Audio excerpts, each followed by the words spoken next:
जी अस्सलाम वालेकुम dear students, welcome back. हमारा क्वेश्चन ये CSS 2024 के जो पेपर हुए थे उसमें GS के एबिलिटी पोर्शन के हम लोग सॉल्यूशंस को देख रहे हैं। क्वेश्चन नंबर 6 और 7 आप लोग ऑलरेडी पहले दो वीडियोस में देख चुके हो। क्वेश्चन नंबर 8 को हम लोग डिस्कस करते हैं। 8 का ए पार्ट ये हमारा प्रॉफिट लॉस वाला जो चैप्टर है उसमें से आया हुआ है। बड़ा आसान सा क्वेश्चन है, इंतहाई आसान सा। आप कह लें कि फ्री के 5 नंबर है। ये क्वेश्चन है, a man purchases a car in amount of rupees 24 lakh 2.4 million. अच्छा, अब उस पे फिर ये कहता है कि in which he pays 1/4 extra as a profit. उसने जो 24 लाख की जो उसने कार खरीदी है ना, वो एक्चुअल में आप ये कह लें कि उसने ना महंगी खरीदी है, यानी कि उसने उसमें 1/4 हिस्सा उसने एज अ प्रॉफिट भी उसने पे किया जैसे उसने खरीदी है। अब ये कहता है फाइंड द ओरिजिनल अमाउंट। इसकी ओरिजिनल अमाउंट बताओ कि प्रॉफिट के अलावा इसकी ओरिजिनल अमाउंट कितनी बनती है, and also amount of profit, और इसके प्रॉफिट की वैल्यू आप लोगों ने बताई। अब ओरिजिनल अमाउंट तो हमारे पास है नहीं, हम उसको लेट कर लेते हैं। लेट ओरिजिनल अमाउंट जो है वो है हमारे पास एक्स है। ठीक है। अब वो क्या कहता है कि जो ओरिजिनल अमाउंट है ना, उसमें उसने प्रॉफिट उसने कितना पे किया, 1/4। अब लाजमी बात है 1/4 भी आपने ओरिजिनल अमाउंट का अपने प्रॉफिट आपने पे करना है, यानी कि 1/4 ऑफ ओरिजिनल अमाउंट। जब उसमें प्रॉफिट भी आपने ऐड किया तब जाके 24 लाख उसके बराबर बनता है। यानी कि जो आपने खरीदी है ना गाड़ी, जो उसकी कॉस्ट वैल्यू है वो किसके बराबर है, वो ओरिजिनल वैल्यू प्लस इस प्रॉफिट। ओरिजिनल वैल्यू और प्रॉफिट दोनों जब आप ऐड अप करेंगे तब जाके उसकी कॉस्ट वैल्यू के इक्वल बनती है। ठीक है। अब अगर हम लोग इसको सॉल्व करें तो इसकी इक्वेशन कैसे सॉल्व होती है, इसका अगर हम लोग 4 इसका लें एलसीएम, 4 ये 4x plus 1x is equal to 24,000, sorry 24 lakh. तो ये 4 उधर जाकर मल्टीप्लाई हो जाएगा, 5x is equal to 24 lakh के साथ। अगर मैं 4 को उधर मल्टीप्लाई करूँ और 5 को अगर उधर मैं डिवाइड कर दूँ तो ये हो जाएगा 24 लाख इंटू 4 डिवाइडेड बाई 5। तो ये 5 पे जब आप इसको डिवाइड अप करेंगे तो ये आप लोगों का आएगा 4,80,000 और मल्टीप्लाइड बाय 4। तो जब आप इसको 4 से मल्टीप्लाई करेंगे तो ये आपके पास अमाउंट आ जाएगी 19,20,000। यानी कि इसकी जो ओरिजिनल अमाउंट थी ना, ओरिजिनल जो वैल्यू थी वो थी 19,20,000, लेकिन आपने उसको जब खरीदा तब आपने उसको 24 लाख का खरीदा। अब वो कहता है कि बताओ इस पर प्रॉफिट कितना लगा है, प्रॉफिट आपने कितना आपने पे किया था। तो प्रॉफिट आप इस पे कैसे आप चेक करोगे, आप उस अमाउंट में से इसको माइनस कर दें। प्रॉफिट इज इक्वल टू, आपने उसको खरीदा 24 लाख का, जबकि ओरिजिनल उसकी वैल्यू थी 19,20,000। तो इसमें एक्चुअल में आपने प्रॉफिट आपने कितना पे किया है, एक्चुअल में आपने 4,80,000 रुपये आपने इस पर प्रॉफिट पे किया। अब इसमें गलती क्या हो सकती है, इस तरह का ना मेरी जो बुक है जनरल मैथ्स एंड एबिलिटी की, उसमें जो आखिरी चैप्टर है ना, ये ग्रैंड मॉक टेस्ट के नाम से जो है, जहाँ पे हमारा मैथमेटिक्स का पोर्शन हमारा खत्म होता है, वहाँ पे भी इसी तरह का एक क्वेश्चन वहाँ पे भी मेंशन है कि एक प्रोडक्ट है, जब उसका 1/4 उसका प्रॉफिट उसमें ऐड किया जाए तब जाकर उसकी प्राइस इतनी बनती है। तो ये सेम उससे क्वेश्चन मैच करता है। अब स्टूडेंट भला गलती इसमें क्या करते हैं, गलती उसमें ये करते हैं कि ये जो 1/4 एक्स्ट्रा जो है ना, एक्स्ट्रा वो इसमें से ना इसका लेकर उसको माइनस कर देते हैं। यानी कि 24 लाख का 1/4 लेते हैं, वो बनता है 6 लाख। अब वो 24 लाख में से 6 लाख को माइनस करके वो कह देते हैं जी 18 लाख जो इस गाड़ी की प्राइस है, ओरिजिनल, जो कि रॉन्ग है। उसकी वजह क्या है, यहाँ पे स्टूडेंट ये इस स्टेटमेंट को अच्छी तरह गौर नहीं करते कि ये जो उसने 1/4 जो पे किया ना, ये 1/4 किसका है, किसका 1/4 है, ये एक्चुअल में ओरिजिनल अमाउंट का है, ये इसका 1/4 नहीं है।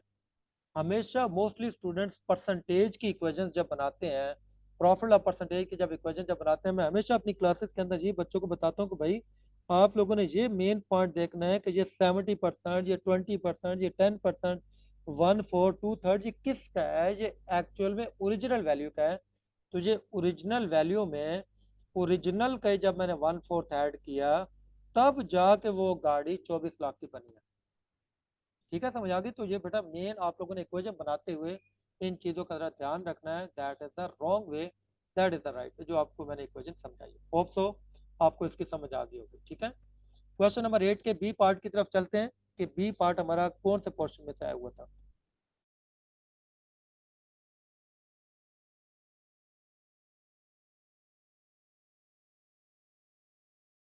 बेटा जी बी पार्ट इंतहाई आसान था। जैसे आप लोगों को याद होगा, जो स्टूडेंट्स मेरी ये देख रहे हैं वीडियो, आपको मैंने बेटा जैसे 3 डेज के वर्कशॉप में मैंने बताया था कि आप लोगों का इस दफ़ा रेशो प्रोपोर्शन ज़रूर आना है। 24 में रेशो का क्वेश्चन भी हम ऑलरेडी कर चुके हैं। ये हमारे पास प्रोपोर्शन का क्वेश्चन आ गया, बड़ा आसान सा क्वेश्चन है। और इसके रिलेटेड आपको याद है मैंने आप लोगों को क्वेश्चन भी 2 करवाए थे सेम इस कंसेप्ट के रिलेटेड। वो कंसेप्ट वाला क्या है, पढ़ते हैं। 12 men can complete a job in 24 days. 12 आदमी 24 दिनों में काम को कंप्लीट कर सकते हैं, जबकि आफ्टर 4 डेज, जबकि उसमें से 4 दिन जब गुजर गए। तो मैंने क्या पॉइंट बताया था कि जितने डेज कंज्यूम हो हम उनको माइनस करके उस क्वेश्चन को हम लोग स्टार्ट लेते हैं। कहता है जब 4 दिन जब गुजर गए तो 4% उसमें से क्विट कर गए। अब वो कहते हैं how many days this job will be completed by the remaining. अब बताएं वो रिमेनिंग जो पर्सन है वो इस काम को कितने दिनों में कंप्लीट करेंगे। तो हमने इसमें क्या फाइंड आउट करना है, आपको पता है हमने जो फाइंड आउट करना है उसको हम लोग इसमें राइट साइड पे लिख देते हैं डेज। डेज को हम राइट साइड पे लिख देते हैं। यहाँ पे हमारे पास आ गया है मैन। ठीक है, अब वो पहले कहता है कि 12 मैन एक काम को 24 दिनों में कंप्लीट कर सकते हैं, लेकिन इन 24 दिनों में से कितने दिन गुजर गए आफ्टर 4 डेज, यानी 4 दिन उसमें से गुजर गए। तो हमने क्वेश्चन बेटा जी 24 से, हमने क्वेश्चन 20 से स्टार्ट किया।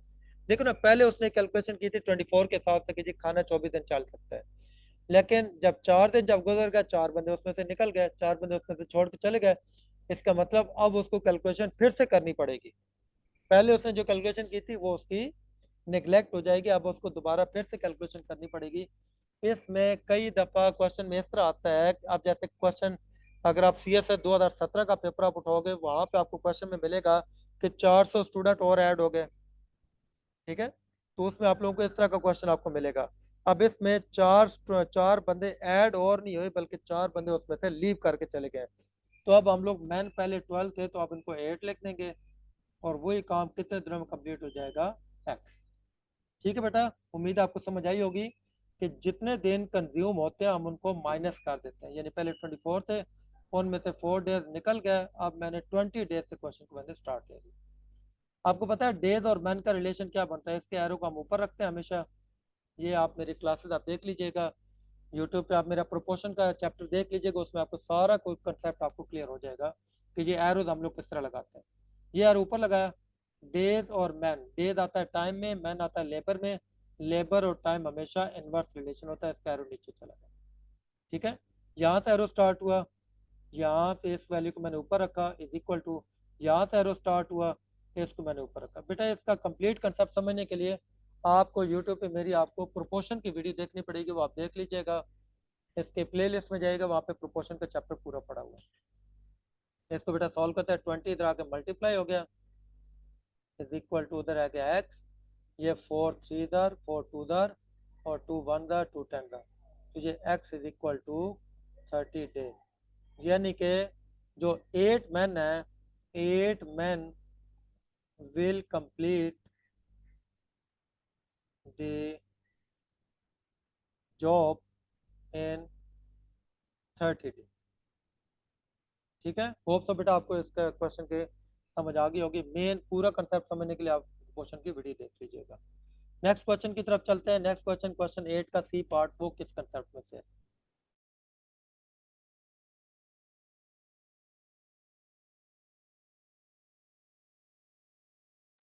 बेटा क्वेश्चन नंबर 8 का जो सी पार्ट है, ये आप लोगों को ऑलरेडी पहले भी ज्योमेट्री में इस तरह का क्वेश्चन एक आ चुका है, ज्योमेट्री 2023 के अंदर आ चुका है।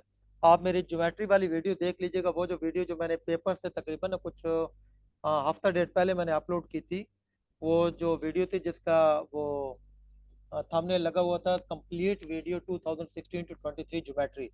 उसमें भी देखिएगा, उसमें भी आपको सेम टू सेम इस तरह का क्वेश्चन मिलेगा जो 2023 के पेपर में आया। उसमें भी ये थ्योरम लगता है।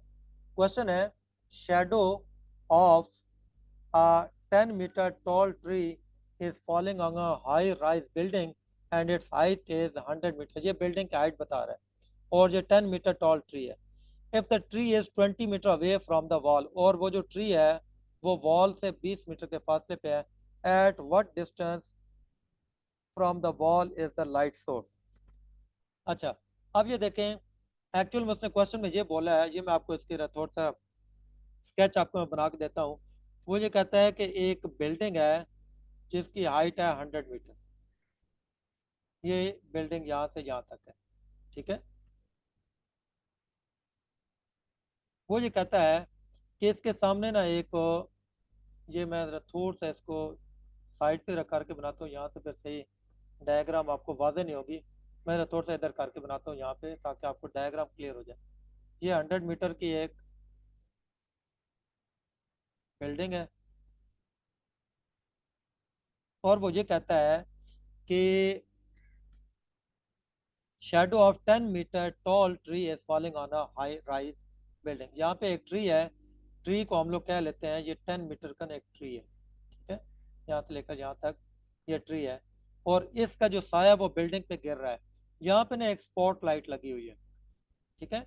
और वो ये कहता है tree is 20 meter away from the wall, और इसका जो फासला है वो यहाँ से, ट्री के जो फासला है वो कितना है, 20 मीटर का फासला है, यहाँ से ये ट्री है, ठीक है।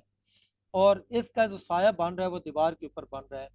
अब अगर मैं इसका एक यहाँ से हाइपोटेन्यूज इस तरह अगर ड्रॉ अगर कर दूं, तो ये बिल्कुल स्पॉट लाइट को हम लोग ना यहाँ पे ना टच करते हैं, यहाँ पे स्पॉट लाइट को, और यहाँ से यहाँ तक हम लोग एक लाइन ड्रॉ कर लेते हैं। ये कंप्लीट इसकी डायग्राम बनती है। अब अगर आप लोग गौर से देखो, तो यहाँ से इसके ना ये लाइट इसके ऊपर पड़ रही है, और ये ट्री के ऊपर लाइट पड़ रही है, और इस ट्री का पूरा यहाँ पे ना इस दीवार के ऊपर ना साया बन रहा है, यहाँ पे इस पूरे दीवार के ऊपर साया बन रहा है, ठीक है। यहाँ पे स्पॉट लाइट है, और सेम टू सेम इससे मिलता जुलता क्वेश्चन 2023 के पेपर में। अब उसका क्वेश्चन ये है कि how what distance from the wall is the spotlight, यहाँ से यहाँ तक ये टोटल डिस्टेंस कितना है, ये वाला, ये टोटल इसका डिस्टेंस कितना है। अगर मैं इसको पॉइंट्स को अगर इस तरह लिख लूँ, ये ए पॉइंट है, ये बी पॉइंट है, ये सी पॉइंट है, ये डी है, और ई पॉइंट है, same to same G point 2023 के पेपर में भी उसने ऑलरेडी आपको डायग्राम में बना के दिए हुए हैं, ठीक है। अब हमने एक्चुअल में ए टू बी, ये जो है ना, ये हमने एक्चुअल में डिस्टेंस फाइंड आउट करना, लेकिन ए टू बी अगर आप गौर से आप देखो, तो ये दो हिस्सों पे मुश्तमिल है। ये ए डी यहाँ से अलग है, और ये बी डी अलग है यहाँ से, ठीक है। जब हम ए डी और बी टी को जब हम आपस में प्लस करेंगे, तो तब जाके हमारे पास ये टोटल ए पी आएगा। अच्छा जी, अब हम लोग अगर इसको ये हमारे पास, अच्छा अगला पेज है हमारे पास, मैं वही देख रहा हूँ, ओके हो गया। हमारे पास ना बेटा जी, अगर इस डायग्राम को गौर से देखो ना, तो हमारे पास एक ट्रायंगल में दो ट्रायंगल आ रही है। गौर से अगर आप इसको देखो किस तरह, मैं ट्रायंगल्स को मैं अलग अलग मैं बना देता हूँ। बेटा जी, एक तो मेरे पास ट्रायंगल ये बन रही है छोटी वाली जो इसके अंदर है, ये ट्रायंगल है, इसको मैं ड्रॉ कर देता हूँ, ए डी और ई। आप इसको अगर गौर से देखें, मैं इसको स्लाइड को जरा कम करता हूँ, ये देखिए ए डी, ठीक है। दूसरी जो मेरे पास डायग्राम बन रही है, वो ट्रायंगल बन रही है, उसमें मेरे पास ये आ रही है ए बी और सी, ये कंप्लीट जो बड़ी जो ट्रायंगल है, ठीक है। अब आपके पास ना ये ज्योमेट्री में आप लोगों ने एक थ्योरम, बेटा जी याद रखना, आपके पास एक थ्योरम होता है। थ्योरम क्या होता है उसको मैं लिख देता हूँ, इसको कहते हैं ट्राइएंगुलर थ्योरम। ट्राइएंगुलर थ्योरम ये क्या है कि if two triangle are same, same मतलब दोनों अगर एक जैसे हो, ये दोनों राइट ट्राइंगल है, दोनों अगर एक जैसी हो, then their corresponding corresponding sides have an equal ratio। तो उनकी जो कोरिस्पॉन्डिंग साइड्स होती हैं उनकी रेशो आपस में इक्वल होती है। कोरिस्पॉन्डिंग साइड्स का मतलब ये है कि जैसे इसकी जो बेस है और इसकी जो बेस है, इनकी जो आपस में रेशो है, और इसका जो परपेंडिकुलर है, इसका जो परपेंडिकुलर है, इनकी आपस में रेशो वो इक्वल होती है। यानी कि अगर मैं देखूं इसकी रेशो और इसकी रेशो, इसकी जो बेस है और इसकी बेस है, यानी कि A B ratio A, sorry यहाँ से लेकर यहाँ तक ये ए डी था, sorry, A D ratio A B. अगर मैं इनकी रेशो देखूं तो ये किसकी इक्वल है, ये D E ratio B C, ये इसकी इक्वल होता है, ये इसकी परपेंडिकुलर क्या है, बी सी। तो हम इसको अलहदा से हम लिख लेते हैं A D ratio A B, ये इस तरह A D ratio A B is equal to D E ratio B C, D E ratio B C. अब हम रेशो को बटा के फॉर्म में भी अब हम लिखते होते हैं, तो हम इसको ये लिख लेते हैं A D over A B is equal to D E over B C. अब हम लोग यहाँ पे ये देख लेते हैं कि हमारे पास ए बी की वैल्यू, ये ए डी की वैल्यू क्या है। ए डी अगर हम लोग वैल्यू देखें तो ए डी यहाँ पे हमारे पास ये वाली वैल्यू हमारे पास ए डी की आ रही है, और ये वाली वैल्यू हमारे पास डी बी का है। लेकिन इसको अगर ओवरऑल अगर देखें तो हमारे पास वो ए बी हमारे पास वो बन रही है, ठीक है। तो अगर हम लोग यहाँ पे ए डी की अगर वैल्यू अगर देखें तो ए डी की वैल्यू भी हमें नहीं पता, ए बी की वैल्यू भी हमें नहीं पता, ठीक है, देखे ना, ए डी भी नहीं पता और ए बी भी नहीं पता। तो ए डी को हम लोग एक्स हम लोग लिखते हैं, ए डी सॉरी एक्स बटा ए बी क्या आएगा। ए बी में अगर देखा जाए ना, ए बी में तो हमारे पास ये वैल्यू और ये वैल्यू दोनों इकट्ठी आ रही है, यानी कि ये एक्स है, ये 20 है, तो ये एक्स प्लस 20 हमारे पास आ जाएगा ए बी की value, X plus 20 is equal to. अब डी ई को अगर देखा जाए तो डी ई हमारे पास कितनी आ रही है, डी ई हमारे पास ये आ रही है, ये कितनी है, ये एक्चुअल में 10 मीटर थी ये बात, ठीक है, 10 मीटर का वो ट्री था, ये डी ई आ गया 10 meter divided by B C. ये बी सी इसकी हाइट कितनी है, ये देखिए हाइट है इसकी बिल्डिंग की ये वाली 100 मीटर्स, तो ये हमारे पास बी सी की वैल्यू हो गई। तो ये देखें अगर हमारे पास ये ट्राइंगुलर थ्योरम अगर हो तो उससे हम लोग काफ़ी इसको आसानी से सॉल्व कर सकते हैं। जीरो तो कैंसिल, 1/10 क्रॉस मल्टीप्लाई किया, ये x प्लस 21 से मल्टीप्लाई किया, x प्लस 20 10 उधर जाके 10x हो गया, तो ये x को इधर ले आए, 20 is equal to 10x minus X, 9x is equal to 20, तो x is equal to 20/9, x is equal to आपके पास आ गया 2.22 मीटर। ये जो x की वैल्यू आई है ये एक्चुअल में हमारे पास ये वाली वैल्यू है, ये यहाँ से यहाँ तक ये कितना आ गया 2.22 मीटर। अब एक्चुअल में हमने ए बी के हमने कंप्लीट वैल्यू हमने फाइंड आउट करनी, तो ये यहाँ से यहाँ तक कितना आ गया 2.22, और ये कितना था 20। तो अगर हम इसको कंप्लीट अगर हम डिस्टेंस फाइंड आउट करें कि डिस्टेंस, ये मैं यहाँ पे मैं फाइंड आउट में कर देता हूँ, distance of spotlight from building, तो ये बनेगा 2.22 प्लस 20, 22.22 मीटर। ये आप लोगों का कंप्लीट इसका राइट आंसर आएगा। यानी आप इसको ये भी लिख सकते हो कि A B is equal to B D plus A D, ठीक है, ये कंप्लीट आपके पास ए बी आ जाएगा। बी डी आपके पास ये 20 था, प्लस ए डी आपके पास 2.22 आया। आप इसको इस तरह भी सॉल्व कर सकते हैं, ये बल्कि ज़्यादा बेटर हो जाएगा। मुझे उम्मीद है आप लोगों को इस क्वेश्चन की समझ आएगी, और बेटा आप लोगों को इस थ्योरम की भी समझ आनी चाहिए कि जब हमारे पास एक ट्राइंगल में दो जब ट्राइंगल एक जैसे आ जाएं तब हम लोगों ने उसकी कॉरेस्पॉन्डिंग साइड्स की जो रेशियो आपस में इक्वल रखनी है। आप मेरी पिछली वीडियो भी देख लीजिएगा, जो मैंने 2016 से 22-23 तक के तमाम ज्योमेट्री के क्वेश्चन उसमें मैंने डिस्कस किए हैं, आप उसको भी देख लीजिएगा, ठीक है। बेटा 8th के आखिरी पार्ट की तरफ चलते हैं, फिर इंशाअल्लाह हमारा ये सोल्यूशन तकरीबन सारा हमारा कंप्लीट हो जाएगा। क्वेश्चन नंबर 8 का डी पार्ट उसको हम लोग देखते हैं।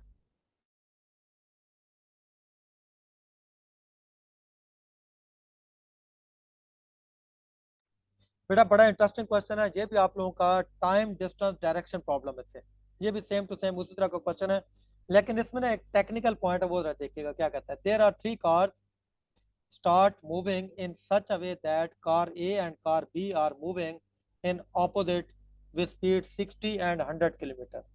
वो दोनों ना ऑपोजिट डायरेक्शन, यानी कि एक तरफ जा रही, दूसरी का मुंह दूसरी तरफ है।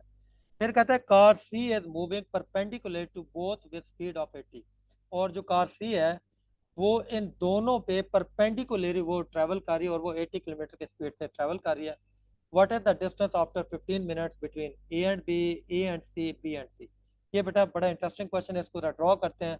फॉर एग्जांपल ये एक पॉइंट है जहां से ये जो कार ए है इसका हम लोग ना रुख हम लोग इस साइड पे कर देते हैं, ये इस तरह मैं ड्रॉ कर लेता हूँ।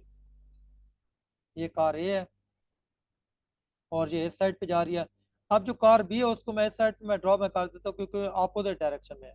ये कार बी इस साइड पे जा रही है, जबकि जो कार सी है वो इन दोनों पे परपेंडिकुलर है। परपेंडिकुलर मतलब आप ये कह ले कि मैं एक लाइन यहाँ पे इस तरह मैं ड्रॉ कर लेता हूँ इन दोनों पे ना। ये बेटा आप लोगों ने इसको स्केल से आपने ड्रॉ करना है, मैं इसको लाइन ड्रॉ करने की कोशिश करता हूँ बिल्कुल स्ट्रेट, ये इस तरह। और ये इन दोनों पे परपेंडिकुलर ये कार ये सी हमने ड्रॉ कर दी। अब वो क्वेश्चन ये कहता है कि जो कार ए है ना उसकी वेलोसिटी है 60 किलोमीटर पर आवर। ठीक है, ये देखें कितनी है, 60 किलोमीटर पर आवर। और कार बी है 100 किलोमीटर पर आवर। जबकि इसने भी टाइम 15 मिनट सफर किया है, इसने भी टाइम 15 मिनट सफर किया, और इसकी जो वेलोसिटी है वो है 80 किलोमीटर पर आवर, जबकि इसका टाइम भी 15 मिनट है। ठीक है, तो हम लोग क्या करते हैं, हम लोग इनके डिस्टेंस फाइंड आउट कर लेते हैं। अगर आप मेरा टाइम डिस्टेंस डायरेक्शन प्रॉब्लम वाला चैप्टर देखोगे वहाँ पे आपको पता है हम लोग एक फार्मूला यूज करते हैं, S is equal to V T. S stand for distance, V stand for velocity और टी स्टैंड फॉर टाइम। इसको मैं एस वन कर देता हूँ, इसका हम डिस्टेंस एस टू हम फाइंड आउट कर लेंगे और उसका डिस्टेंस हम लोग एस थ्री फाइंड आउट कर लेंगे। देखें एस वन हमारे पास कितना आ गया, वेलोसिटी है 60 इंटू 15 मिनट। अब यहाँ पे आर की बात है तो हम इसको मिनट में कन्वर्ट करेंगे। मिनट में कन्वर्ट करने के लिए हम इसको 60 से डिवाइड करेंगे तो ये कैंसिल हो गया, तो हमारे पास एस वन कितना आ गया, 15 किलोमीटर। यानी कि इसने 15 किलोमीटर का फासला इसने कवर किया। जबकि इसने कितना फासला कवर किया, S two is equal to 100 into time कितना है 15, लेकिन आवर है तो इसको 60 पे डिवाइड करेंगे, आवर में कन्वर्ट हो जाएगा। तो ये 15 एक 15 4, ये 4 एक 4 25, ये इसने टोटल 25 किलोमीटर इसने कवर किया। हम लोग एस थ्री भी हम लोग यहीं पे सॉल्व कर लेते हैं, आगे पेजेस है हमारे पास। एस थ्री कितना आएगा, V T. S three is equal to velocity उसकी 80 है, जबकि उसका टाइम उसका भी 15/60, ये 15 1 15 4। उसने जो कार है जो परपेंडिकुलर जो जा रही है उसने कितना फासला तय किया, 20 किलोमीटर। बेटा यहाँ तक हम लोगों ने इनके डिस्टेंस फाइंड आउट कर लिया। ठीक है, अब उसके क्वेश्चन क्या क्या है उनको दोबारा पढ़ते हैं। क्वेश्चन ये है कि after 15 minute distance between, what is the distance after 15 minute between A and B. A और बी के दरमियान कितना डिस्टेंस है, तो देखें ए ने कितना कवर किया 15, बी ने कितना कवर किया 25, ये इसका 15 किलोमीटर इसका आ गया, इसका 25 किलोमीटर आ गया। तो अगर यहाँ से यहाँ तक अगर देखा जाए तो ये टोटल कितना बनता है, 15 और 25 टोटल 40 किलोमीटर। हम यहाँ पे लिख देते हैं distance from A to B, ये हमारे पास कितना बनेगा, S one plus S two 15 plus 25, ये आपके पास आ गया 40 किलोमीटर। उम्मीद है आपको इसकी समझ आ गई। ठीक है, ये पहला पॉइंट। अब दूसरा और तीसरा पॉइंट ये जरा देखिएगा, बड़ा टेक्निकल उसने पॉइंट दिया है, बड़ा टेक्निकल। वो ये वो कहता है कि distance A to C and B to C. अब स्टूडेंट फिर गलती क्या करते हैं, फिर दोबारा मैं आपको वही मैं मिस्टेक में बता लूँगा। अब स्टूडेंट गलती ये करते हैं, ये ए यहाँ तक 15 किलोमीटर हो गया और ये यहाँ तक सी कितना हो गया, ये हमने फाइंड आउट किया था, इनका डिस्टेंस आ गया था 20 किलोमीटर। अब स्टूडेंट गलती ये करते हैं, ये 15 और ये 20 ऐड करके 35 किलोमीटर कर देते हैं, और बी टू सी क्या करते हैं, ये 25 और ये 20, ये इसको 45 किलोमीटर कर देंगे। ये क्वेश्चन यहाँ पे गलत हो जाता है। अब इसमें गलती क्या है, गलती ये है कि डिस्टेंस फ्रॉम ए टू सी, बेटा जी इस तरह नहीं फाइंड आउट करेंगे। ए टू सी हम लोग डिस्टेंस इस तरह फाइंड आउट करेंगे, वही हमारा Pythagoras theorem. Distance B to C हम इस तरह नहीं, हम इस तरह फाइंड आउट करेंगे, ये हम इसको हम फाइंड आउट करेंगे ये, यानी ये हमारे पास हाइपोटेन्यूज आ जाएगा, ये हमारे पास हाइपोटेन्यूज आ जाएगा। हम पाइथागोरस थ्योरम लगाएंगे तब ये सॉल्व होगा। समझ आ गई। अब ये देखें, हम लोग यहाँ से फाइंड आउट करते हैं distance from A to C. A to C कैसे आएगा, यानी ए टू सी हम यहाँ पे हम इसको लेट कर लेते हैं हाइपोटेन्यूज जो है एक्स, ये हम इसको लेट कर लेते हैं क्वेश्चन मार्क, यानी कि एक्स हमने फाइंड आउट करना है।